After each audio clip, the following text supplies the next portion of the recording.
रिसोड नगरपालिकेवर महायुतीची आघाडी.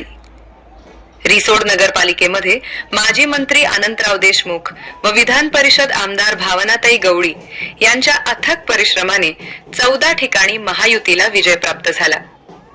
महायुतीचे नवनिर्वाचित नगराध्यक्ष भगवान दादा क्षीरसागर हे 913 मताने विजयी झाले. यामध्ये त्यांना 981 मते मिळाली. त्यांचे विरोधी उभाता गटाचे बाळासाहेब उर्फ सुधाकर देशमुख यांना 8,968 मते मिळाली. शेख सलीम शेख फरीद यांना 1,558 तर अब्दुल तस्लीम अब्दुल सलाम यांना 609. ॲडव्होकेट पंडित सतीश आत्माराम 165 व नोटा 180 असे अध्यक्षपदासाठी या ठिकाणी मतदान झाले. महायुतीच्या भाजपचा 9 ठिकाणी व शिवसेना शिंदे गटाचा 5 ठिकाणी विजय झाला. यामध्ये काँग्रेस पक्षानेही बाजी मारली. काँग्रेस पक्षाचे 8 उमेदवार विजयी झाले व 1 अपक्ष.